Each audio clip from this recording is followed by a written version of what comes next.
Glória a Deus. Hoje é um dia especial para nós. Todo mês de junho, nós, como igreja, preparamos uma oferta especial de missões. Então, vamos fazer isso ao final do culto, para que possamos suprir as necessidades das missões e dos missionários que nós temos em todo o mundo. A nossa igreja já está em 30 países no mundo. E, amém, glória a Deus. E nós temos um compromisso com aqueles que vão. Nós temos também muitas despesas para aquelas igrejas que ainda não conseguem se autossustentar. Então, todo ano nós levantamos uma oferta específica para isso e enviamos para lá. E nós temos uma instrução bíblica, lá em 2 Coríntios, que o apóstolo Paulo diz: cada um contribua segundo o que tiver proposto no coração, com alegria. Você sabe, alegria deve ser algo presente constantemente na vida de um cristão. Olha aí para o seu lado, vê se tem alguém feliz aí do seu lado. A máscara impede, de ver, mas o olhinho fecha assim quando você sorri. E o Senhor nos deu uma vida, e Ele diz que é uma vida abundante, para que eu e você vivamos de forma intensa, de forma feliz, de forma a conquistar coisas, a vibrar com conquistas. E não está o canal aí, outro canal foi trocado, não, porque está bem estranho a voz. Quantos irmãos tentam ali? Som. Pessoal aí de atrás, está me ouvindo bem ou não? Ok, irmãos, um pouquinho de paciência, nós vamos resolvendo isso. Então, viver intensamente é o maior testemunho que um filho de Deus pode dar sobre Deus.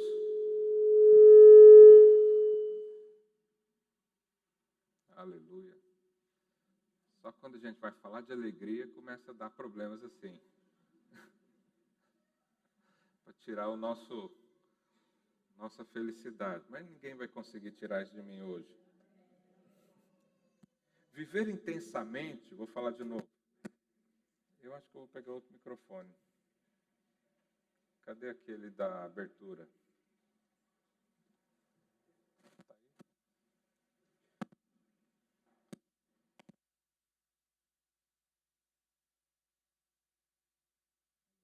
Som. Glória a Deus. Deixa esse microfone para lá.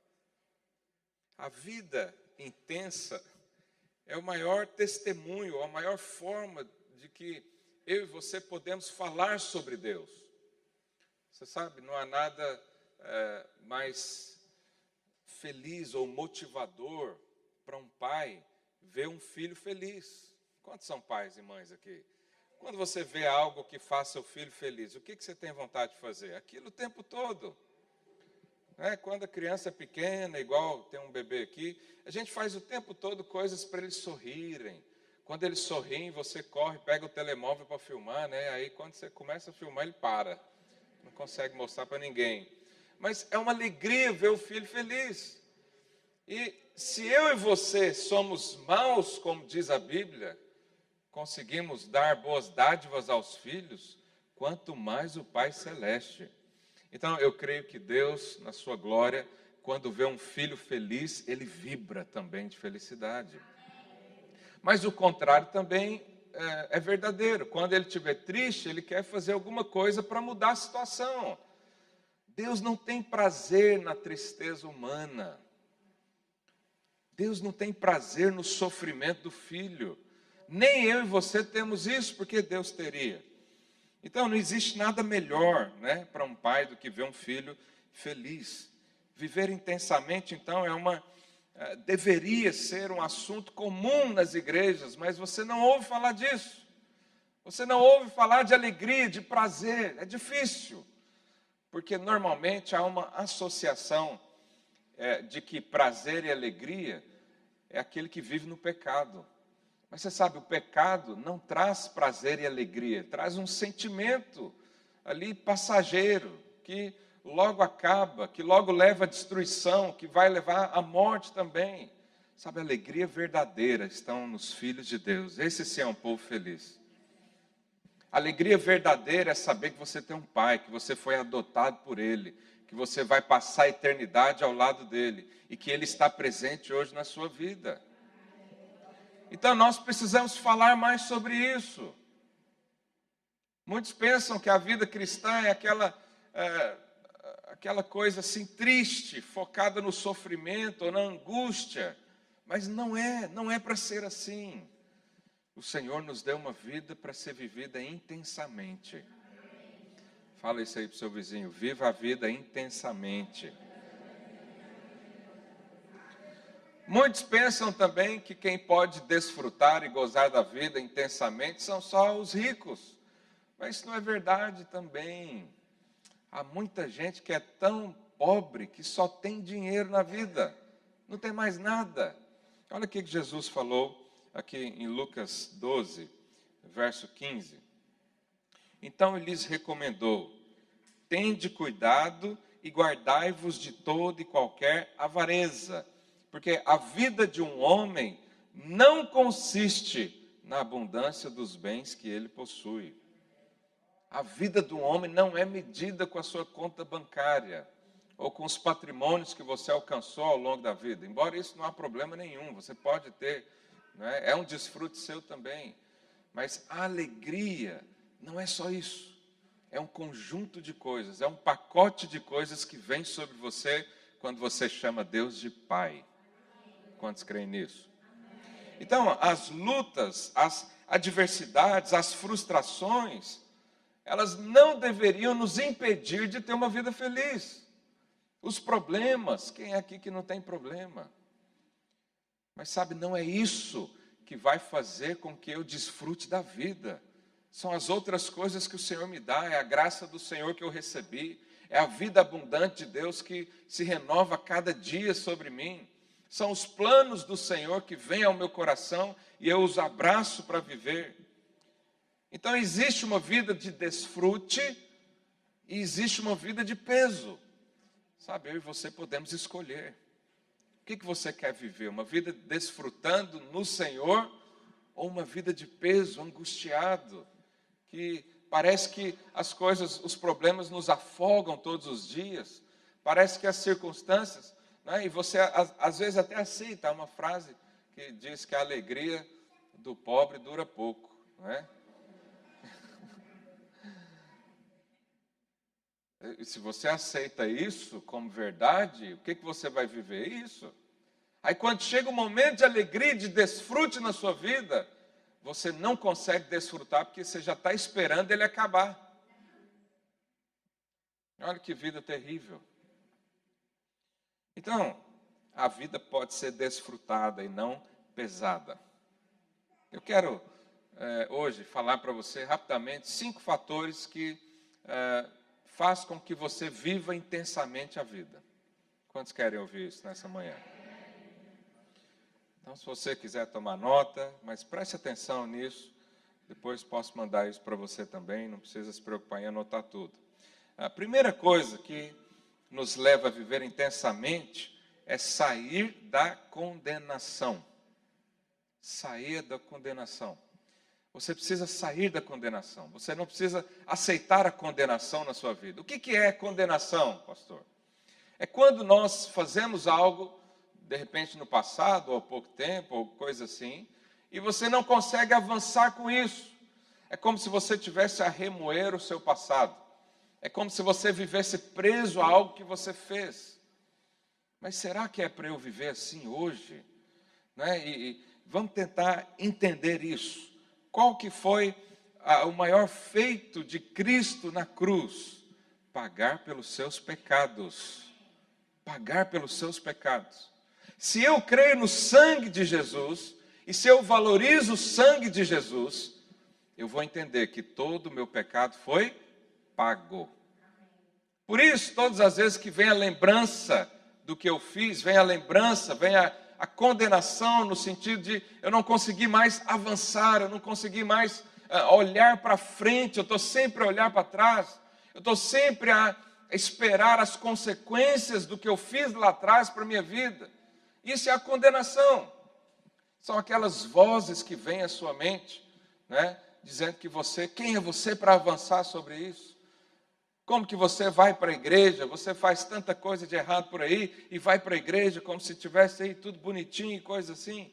Às vezes você já resolveu aquele problema há muito tempo, mas ele ainda vem a martelar na sua cabeça. Sabe, essa é a condenação. Lá em Romanos 8:1, a Bíblia diz: agora, pois, já nenhuma condenação há para os que estão em Cristo Jesus. Nenhuma condenação há para aqueles que estão em Cristo Jesus. Nós precisamos valorizar o sacrifício de Cristo. Se eu e você vivemos com o peso do pecado, significa que nós não recebemos o perdão. A cruz de Cristo fala tudo sobre perdão. Os seus pecados foram perdoados. Ah, pastor, mas eu não consigo esquecer do meu pecado. O que eu faço? Faz a mesma coisa que Deus fez. Esqueceu o seu. Você crê nisso? Vou te dar uma boa notícia hoje. Deus não se lembra dos seus pecados. Eu vou ler na Bíblia para você não achar que é coisa minha. Hebreus capítulo 11, capítulo 8, aliás, verso 11. Olha o que diz. Pois para com as suas iniquidades usarei de misericórdia, e dos seus pecados jamais me lembrarei. Se Deus esqueceu os seus pecados, esqueça você também. Isso é viver uma vida sem condenação. Por que você pode ser abençoado hoje por Deus? Porque não há pecados mais na sua vida. O Senhor Jesus eliminou todos, pagou por todos eles. Pastor, mas e as consequências, e o julgamento final do que eu fiz para trás? O julgamento de pecados já foi feito em Jesus. É óbvio que se você decidir ter uma vida de pecado, você vai colher consequências disso, naturais, espontâneas ali daquele momento. Mas diante de Deus, ao você receber o perdão e crer nisso, a Bíblia diz que você já está justificado. Já não precisa mais pagar por isso, já não precisa mais sentir-se culpado por isso, por causa do sangue de Jesus. Então, se nós vivemos uma vida e o tempo todo pensarmos que Deus está zangado conosco, você sabe, há muitos cristãos que vivem assim. Ele está o tempo todo achando que Deus está zangado com ele. O tempo todo. Por quê? Porque ele fez alguma coisa, ou deixou de fazer outra, ou ele não observou aquela lei, aquele mandamento, e não fez aquilo que devia fazer. E ele está o tempo todo achando que Deus está zangado. Mas Deus não olha mais para o seu passado. Ele quer que você olhe junto com Ele para o futuro, para as coisas que estão por vir, para os sonhos, para o propósito, para a sua vida, né, justa, e as suas obras justas também. Mas é necessário você colocar um ponto final nisso na sua vida. É necessário você chegar diante de Deus e com o sentimento, a consciência limpa de que Ele já resolveu esse problema do pecado na sua vida. E quanto mais posicionar nisso, menos ocasião o pecado tem na sua vida. Você sabe, há também um pensamento que nós não fizemos o suficiente. Nós estamos em falta com Deus o tempo todo. Se alguém pergunta para você, Deus está feliz com você hoje, o que você pensaria aí no seu lugar? Eu creio que muitas pessoas iriam pensar, bom, deixa eu ver o que eu fiz ou deixei de fazer, deixa eu ver se essa semana eu segui certinho o coreto, deixa eu ver se essa semana não briguei com meu marido, com a minha esposa, não dei um chute no cão. Deixa eu ver tudo isso. Ah, então se eu fiz coisas boas, então hoje talvez eu acho que Deus está feliz comigo. Mas você sabe, a felicidade de Deus não é pelo seu comportamento. É porque você se tornou filho dele. E o pai ama o filho de uma forma incondicional. Mas há aqui uma coisa que nós precisamos eliminar na nossa vida. Porque num dia nós cremos que Deus cura. No outro, nós cremos que Deus envia uma doença para castigar e ensinar os seus filhos. Mas tem alguma coisa errada nisso. Se Deus cura, por que Ele vai mandar outra? Será que Deus está a brincar com a sua vida? Num dia nós cremos que Deus nos faz prósperos. No outro dia, nós cremos que Ele manda a pobreza para nos ensinar a ser humildes. Esse ensinamento não cabe com Deus. Não combina com o nosso Pai amoroso. Um dia nós cremos que Ele perdoa todos os pecados, mas no outro dia nós andamos debaixo de condenação, achando que vamos viver as consequências desse pecado. Num dia nós cremos que Deus nos ama. E você sabe, a salvação começa assim. A salvação entra na sua vida o dia que você entende que Ele te amou. Esse é o primeiro. Mas aí no outro dia, a gente já não se sente digno nem de tomar uma ceia para lembrar do perdão dos pecados. Então nós precisamos nos livrar disso, dessas acusações. O diabo sempre vai lançar na sua mente frases do tipo: como você ainda pode acreditar que é um cristão? Olha tanta coisa que você fez, você é um hipócrita. O inimigo sempre vai falar para você: para de orar, não adianta nada você orar com esse comportamento todo torto. Para de pedir bênção para o Senhor, Deus não vai te abençoar coisa nenhuma. Isso tudo faz parte da acusação.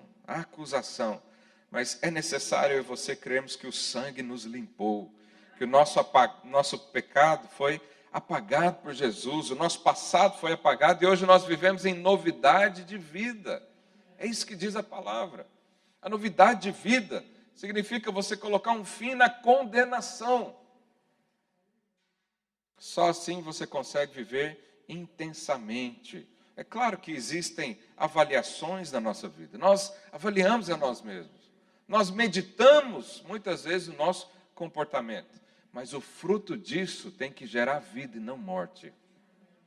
O fruto da sua autoavaliação tem que gerar vida e não morte. Se gera morte, é porque há aí condenação. Fala aí para o seu vizinho: rejeite a condenação. Então, se você andar debaixo de condenação, não há possibilidade de ter uma vida intensa. Porque isso vai paralisar você. O segundo aspecto aqui da vida intensa é viver em paz. Viva em paz. Eu creio que paz é o que todo mundo quer. Mas sabe que isso, para nós cristãos, é uma decisão. Porque Jesus já disse: a minha paz vos dou. Então, se você recebeu paz de Jesus, você pode decidir viver em paz. Ou você pode decidir viver angustiado por aí da vida. Então, a paz nos permite desfrutar da vida. E eu quero falar aqui de pelo menos 3 dimensões da paz. Lá em Romanos 5:1, olha o que a Bíblia diz. Romanos 5, verso 1. Justificados, pois, mediante a fé, ou seja, se você crê que Deus perdoou os seus pecados, qual que é a consequência imediata? Temos paz com Deus por meio do nosso Senhor Jesus Cristo. Meu irmão, se você tem paz com Deus, que é a maior força existente no universo, do cosmos, ou de qualquer outra coisa assim, você vai temer o quê? Se você está em paz com Deus, você vai ter medo de homens. Se você está em paz com Deus, o Criador de todas as coisas, que te adotou como filho, você vai viver angustiado pelo quê? Isso só pode ser uma decisão sua. Você pode acordar todos os dias e respirar isso, e falar: eu tenho paz com Deus. Antes eu não tinha, antes eu era inimigo de Deus, é o que diz a Bíblia. Mas agora eu fui adotado, agora eu fui chamado de filho, fui incluído no reino do Filho do seu amor, fui resgatado do império das trevas e transportado para o reino de Cristo. Eu só posso viver em paz. Eu só posso viver feliz. Mas nós podemos sair dessa posição. Então, a primeira dimensão da paz é crer que você foi justificado, que não há mais condenação na sua vida. Mas a segunda dimensão da paz é o descanso. O descanso é uma promessa, é uma bênção que Deus nos deu também. Deus nos deu. Lá em Hebreus 4:3, olha o que a Bíblia diz. Nós, porém, que cremos, quem crê no Senhor Jesus aqui? Então, você que crê, entramos no descanso. Descanso. É interessante que a Bíblia diz para nós nos esforçarmos para entrar no descanso. Se você ler todo o contexto aqui, você vai ver isso. Pastor, mas nós temos que fazer muita coisa. Sim, nós temos que fazer muita coisa. A vida cristã é difícil. Realmente, é difícil você chegar no descanso. Mas a hora que chega no descanso, tudo muda na sua vida. A hora que você entra na posição do descanso, a posição onde Deus quer te colocar, e você precisa se esforçar para entrar nela, aí sim vai haver paz na sua vida. Quantos creem nisso? Então o descanso nos leva a viver uma vida plena, feliz. Sabe, a vida cristã, ela não deve ser algo que consome a sua vida. Porque nós recebemos um fogo que não consome. Os irmãos lembram da história lá de Moisés, quando Moisés passou 40 anos no deserto, antes de libertar o povo do Egito, e o Senhor o chamou para conversar, e ele viu uma sarça arder, e ela estava com fogo, mas o fogo não consumia. Esse é o fogo do Espírito Santo, ele está em nós, mas ele não nos consome. Ou seja, você não é o combustível da obra de Deus para ser todo queimado ao trabalhar com Deus. O combustível é o Espírito Santo, é ele que faz todas as coisas. Nós somos apenas instrumentos. Por isso nós podemos viver em paz. E a terceira dimensão da paz é porque nós somos amados. Nós somos amados. Lá em 1 João 4,18, a Bíblia diz o seguinte: no amor não existe medo. Antes, o perfeito amor lança fora o medo. O perfeito amor lança fora o medo. Quem é que quer viver com medo? A minha família, eu vim de uma região lá do Brasil muito inusitada, assim, tem muitas coisas que acontecem só lá. Esses dias tinha um tigre solto na cidade, há uns anos atrás, um tigre, estava lá a andar pela região. E agora tem um maníaco, que é o tal do Lázaro. Alguém ouviu aqui falar do Lázaro? Se você acompanha alguma notícia do Brasil, é um assassino em série, né? Um serial killer, que está solto no mato. E aí quem vive lá nas fazendas, está vivendo agora debaixo de medo. E isso é terrível, porque você nunca sabe o que vai aparecer à sua porta, não é? Agora, se Deus nos tirou do império das trevas e nos transportou para o reino de Jesus, será que o reino de Jesus tem medo também? Mas aqui está o segredo de tudo isso. No amor não existe medo. Agora, o que é o amor? Essa é a grande pergunta. O que é o amor? É o que você sente por Deus? Não, é o que Ele sente por você. E aí diz, no perfeito amor, quando você encontra o perfeito amor, quando você recebe o perfeito amor, então já não há mais medo na sua vida. Porque Ele te ama. Se você tem paz com Deus, se você foi adotado por Deus, agora você é filho de Deus, e Ele te ama com tudo que Ele tem, você vai ter medo do quê? Nós precisamos acordar todos os dias e lembrarmos do amor de Cristo, do amor do Pai, e desfrutarmos disso. Sabe, quando vem aqueles dias difíceis, quando vem o medo, quando vem a falta de paz, quando vem a ansiedade, quando vem a angústia, o que eu e você precisamos lembrar? Do perfeito amor. Porque ao lembrar do perfeito amor, o medo será lançado fora.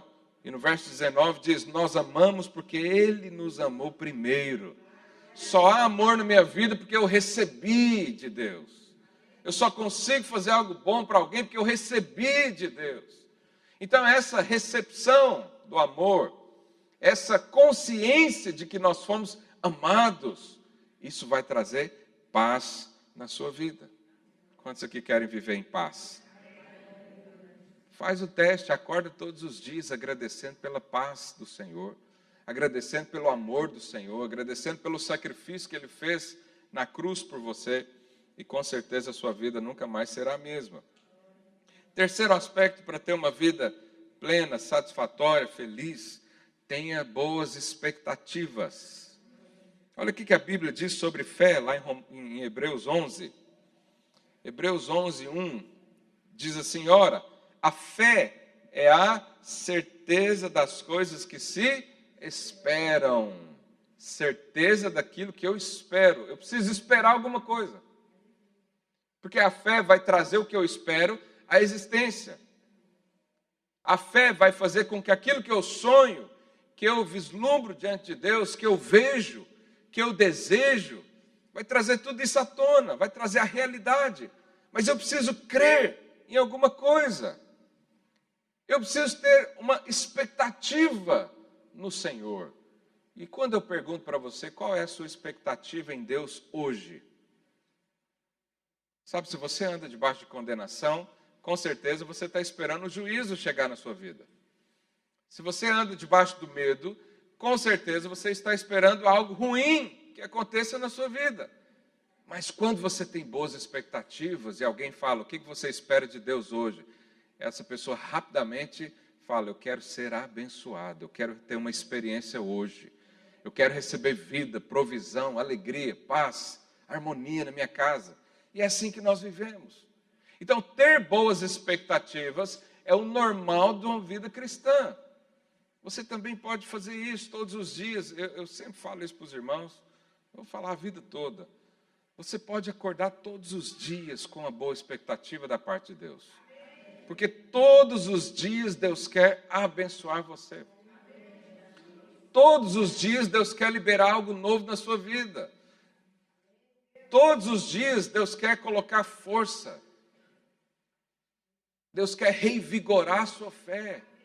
Mas é necessário você crer. É necessário que você esteja ciente do amor de Deus. E declare, eu sou amado. Deus tem coisas tremendas para mim. Eu fui escolhido por Ele. Mas pastor, como é que eu sei que Deus me ama? A Bíblia já diz que Deus prova o seu amor pelo fato de ter Cristo morrido na cruz por nós quando nós ainda éramos pecadores. Ou seja, quando você não queria saber de Deus, Ele mandou o seu Filho para morrer no seu lugar. Quando você jogava pedra na cruz e falava, quem que esse bando de crente está aqui atrapalhando a minha vida? Deus estava lá enviando o seu Filho para morrer no seu lugar. Isso é a prova. Mas há algo que Jesus falou também.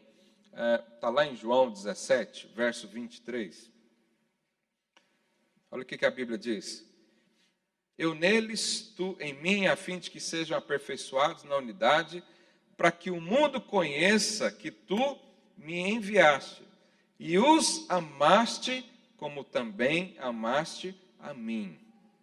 Todas as vezes que você tiver dúvidas se Deus te ama ou não, lê esse versículo. Porque aqui está dizendo que da mesma forma que Deus amou Jesus, Ele ama você também. Será que Deus ama Jesus? Alguém tem dúvidas sobre isso? Ninguém. Mas nós temos dúvidas sobre nós. Não, Deus ama Jesus, porque Jesus era perfeito. Deus ama Jesus porque Jesus fazia toda a vontade do Pai. Deus ama Jesus porque Ele era o varão perfeito. Mas aqui Jesus disse que Deus ama você da mesma forma que amou Ele. Então você vai acreditar nas palavras de Jesus? Ou você vai ainda dar margem aos seus sentimentos, às suas emoções, ou à condenação que persiste em nos acompanhar nessa vida? Então, quem se sente amado, né? Quem tem boas expectativas, ele espera a bênção de Deus todos os dias. Mas quem não tem boas expectativas, ele espera coisas ruins todos os dias. Você já cumprimentou alguém e você diz bom dia, e ele fala bom dia só se for para você. Que dia terrível esse. Você não sabe se tem sol, se tem chuva.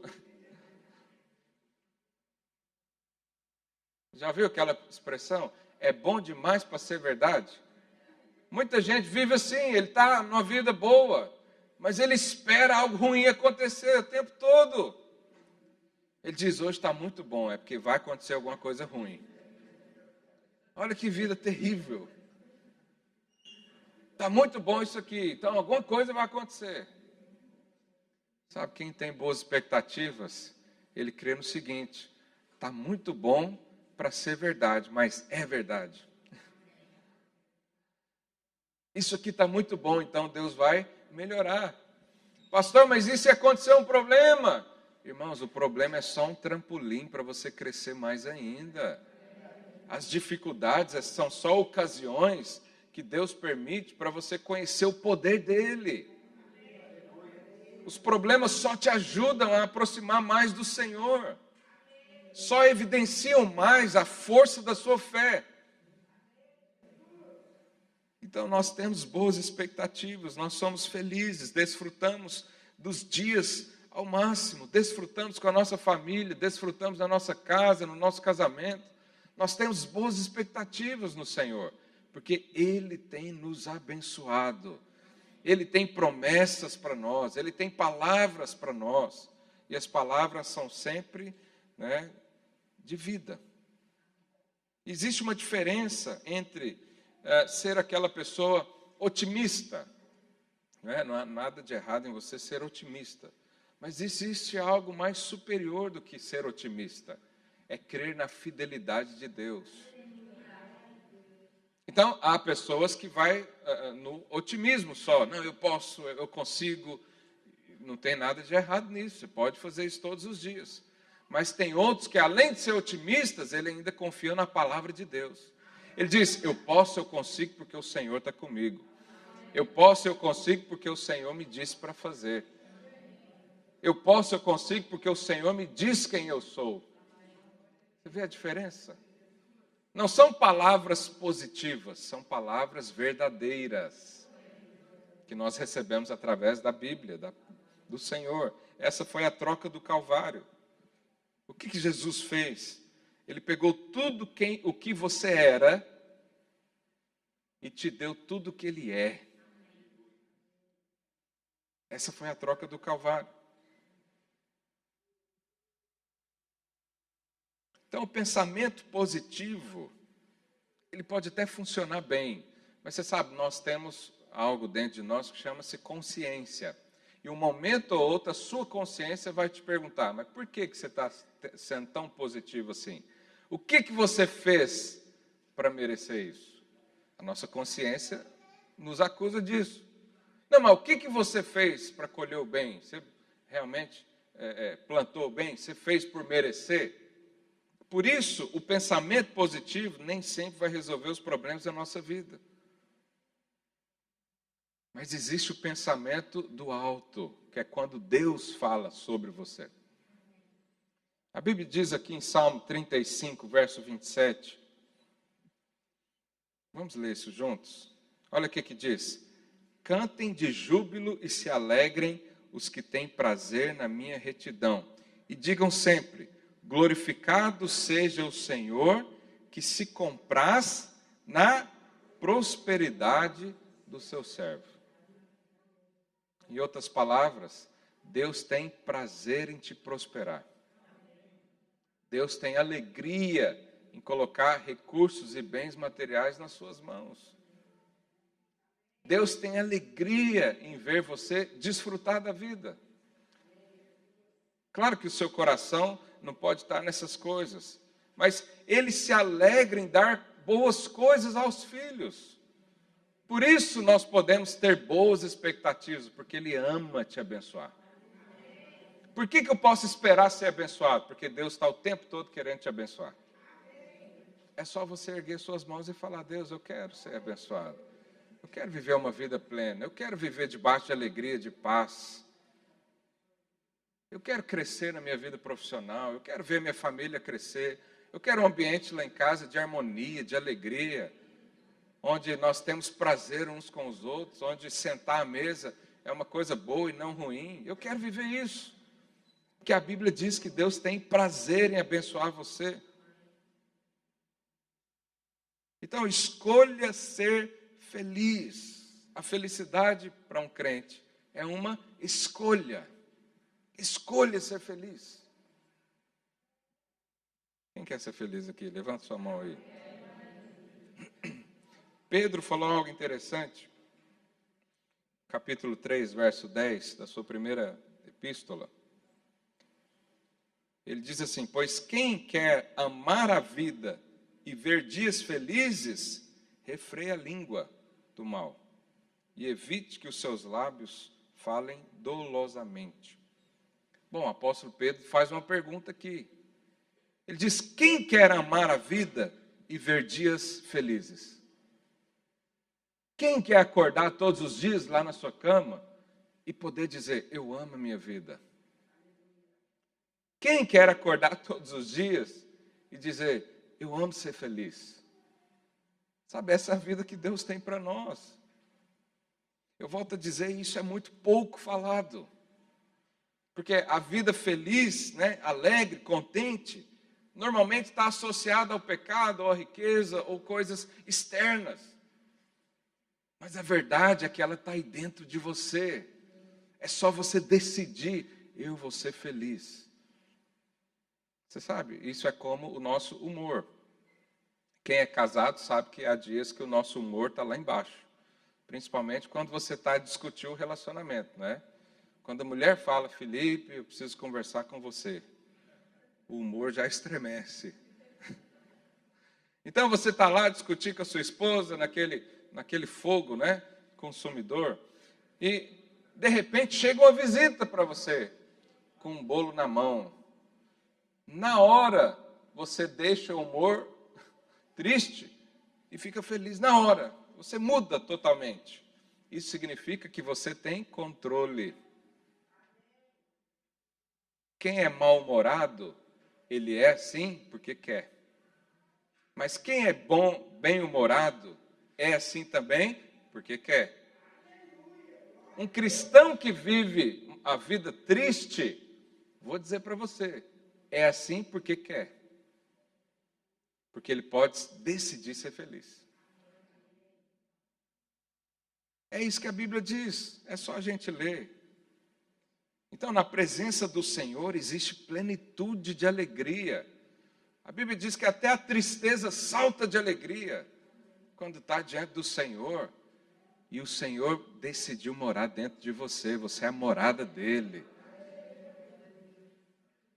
Aí dentro habita o Espírito Santo de Deus. Como é que você vai dar espaço para a tristeza?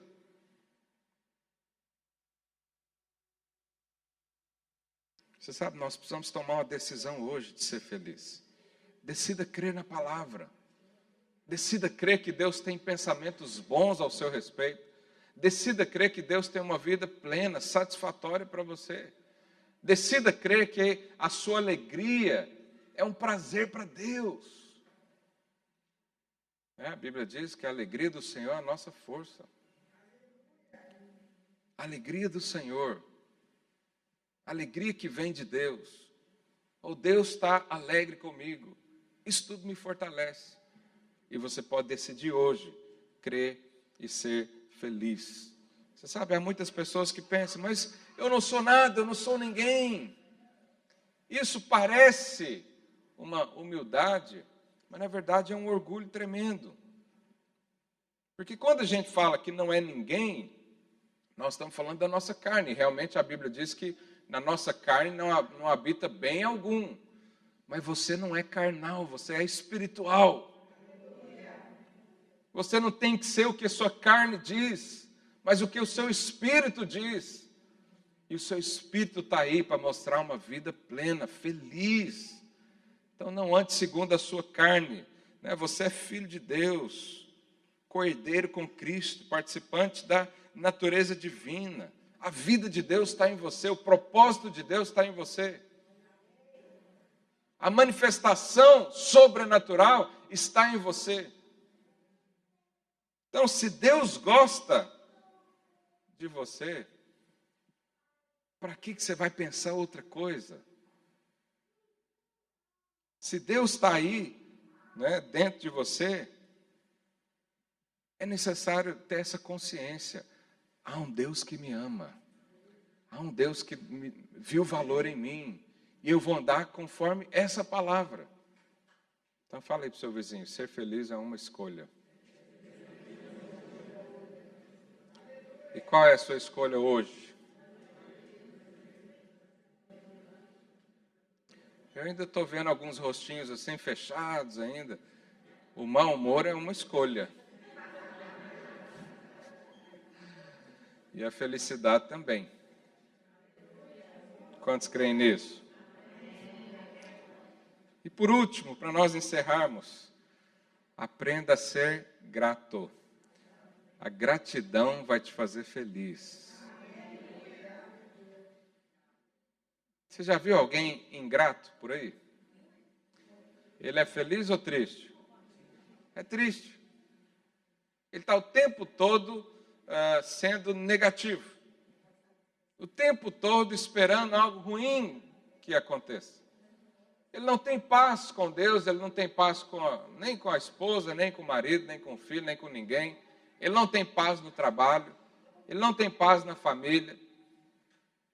Ele está sempre reclamando. Mas você sabe, a gratidão move os céus. Romanos 8, 28, sabemos que todas as coisas cooperam para o bem daqueles que amam a Deus, daqueles que são chamados segundo o seu propósito.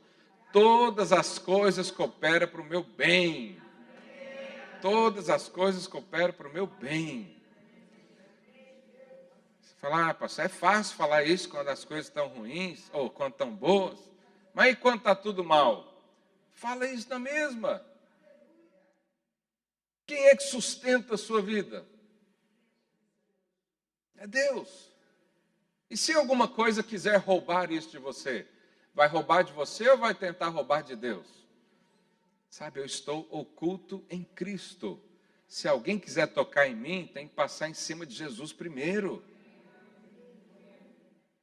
Se alguém quiser fazer um mal para mim, ele tem que fazer mal para Deus primeiro, porque eu estou nele. Ele cuida da minha vida. É óbvio que quando você não coloca Deus em primeiro lugar e você mesmo cuida da sua vida, vai ter muito problema. Essa semana mesmo tive uma experiência assim. Eu tenho um carro de 7 lugares, né, por causa dos filhos. E eu estava conduzindo para a escola dos meninos e comecei a ouvir uns barulhos na transmissão, né, na caixa de velocidade. E aí eu fiquei receoso, parei o carro. Depois que eu parei, o carro não encaixava mais as mudanças. Eu falei, pronto, agora caixa de mudanças já foi para o espaço. Eu falei, vou ter que vender um filho para pagar esse negócio, porque isso é caro. Mas na hora eu senti uma paz tão grande. Eu estava ali na formatura do meu filho, nem sei se pode falar isso de formatura, uma coisa tão simples. Ele vai para o primeiro ano agora. Eu estava tão feliz com isso. Aí eu larguei o carro lá no meio da rua, falei, vamos para a formatura, depois a gente vê isso. Pedi um Uber, fui para casa. Aí quando eu estava em casa, eu lembrei do carro. Falei, eu tenho que ir lá buscar o carro. Pra você ver a preocupação que eu estava com esse negócio. E aí liguei para o seguro, foi lá o reboque, levou para a oficina. E eu à noite falei, Deus, foi o Senhor que me deu esse carro. Então, a manutenção tem que vir do Senhor também.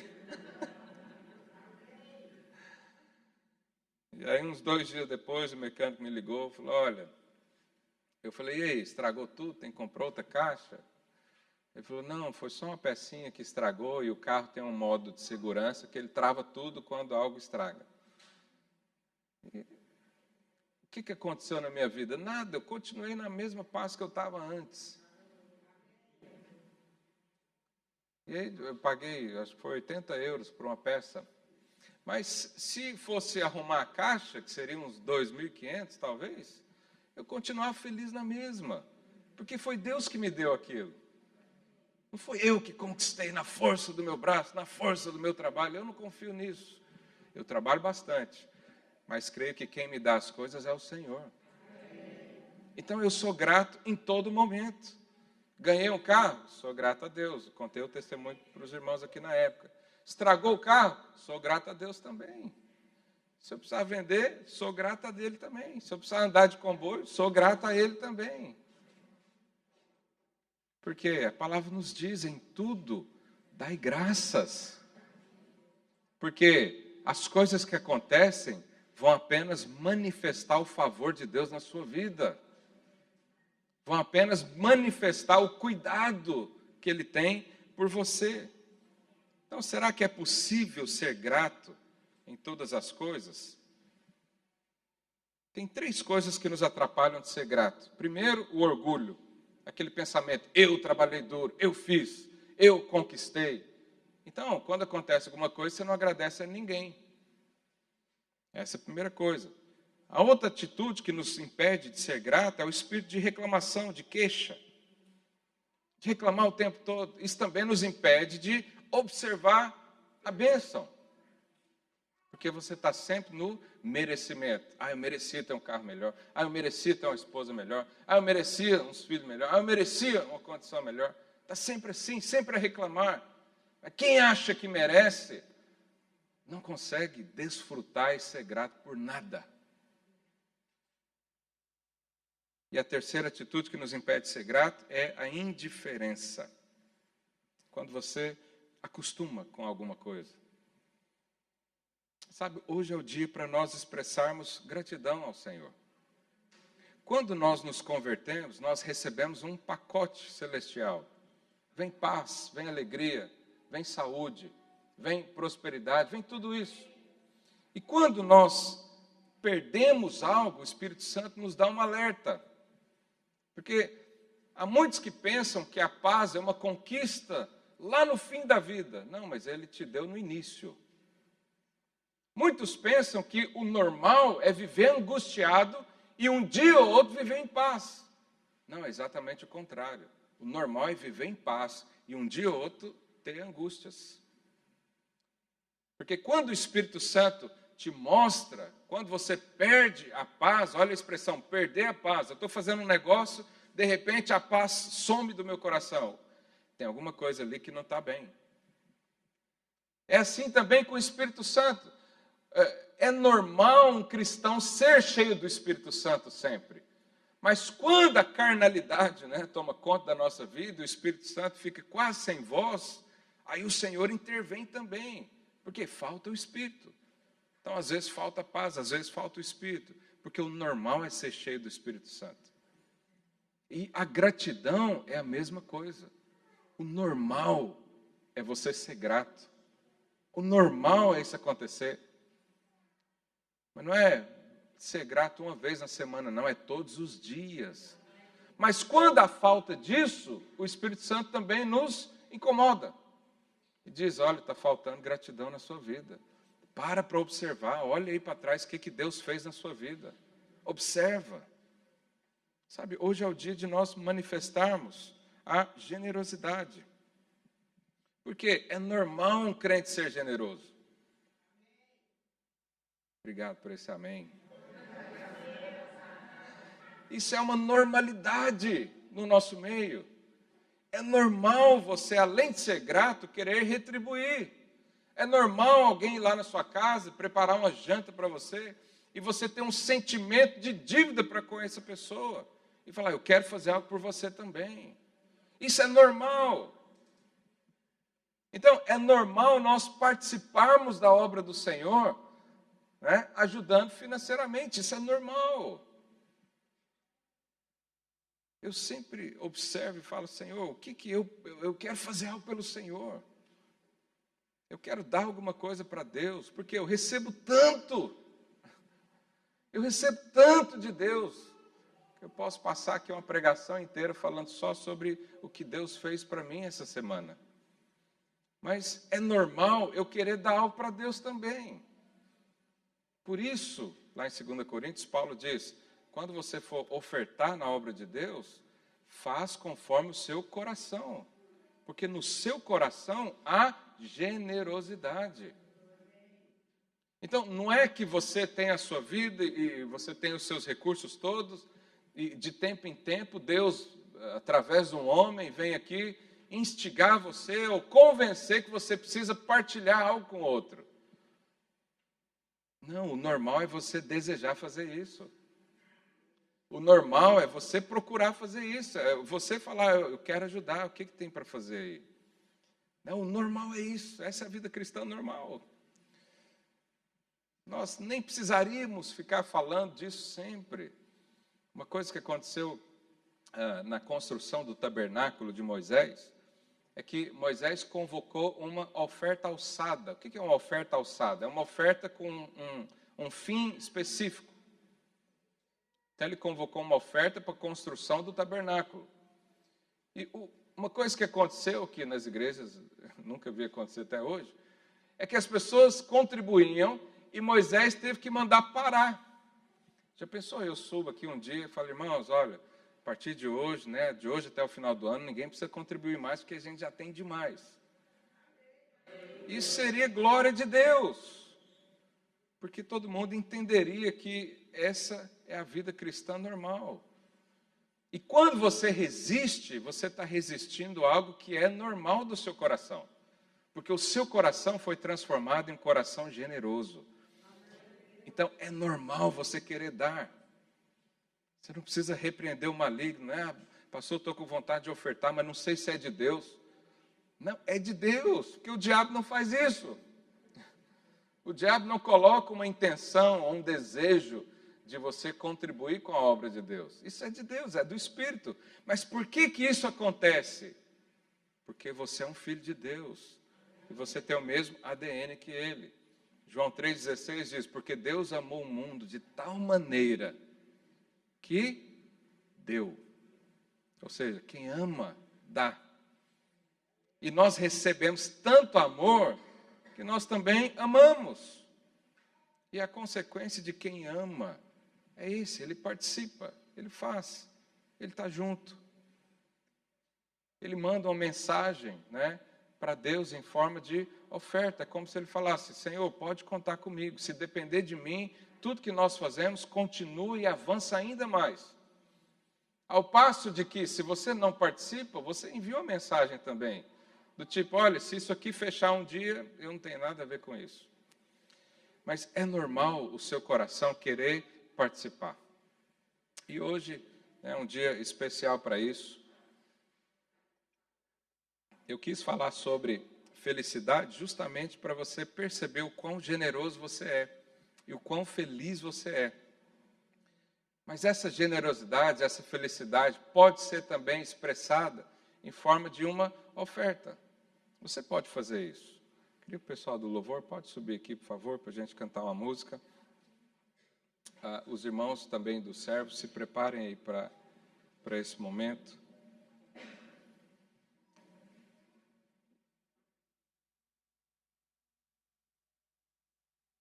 Então, o viver intensamente significa desfrutar do que Deus te deu. E quando você para avaliar sobre isso, eu queria passar aqui um desafio para essa semana. Medita no quão você tem sido abençoado por Deus, que você vai ser mais feliz. Medita o tanto que Ele tem cuidado de você. Medita o tanto que Ele tem cuidado da sua família. Sabe, nós somos investidos de toda maneira do mundo para trazer confusão, para trazer problemas. Mas o Senhor tem nos guardado todos os dias. O Senhor tem guardado a sua família. Nesse tempo de pandemia, o Senhor nos livrou de tanta coisa. Então, quando nós meditamos nisso, nós saímos da condenação, nós decidimos viver em paz, nós temos boas expectativas no Senhor, nós escolhemos ser felizes e o nosso coração está cheio de gratidão. Então, eu queria agora que você ficasse de pé, nós vamos orar ao Senhor, vamos pedir que o Senhor nos direcione nesse momento.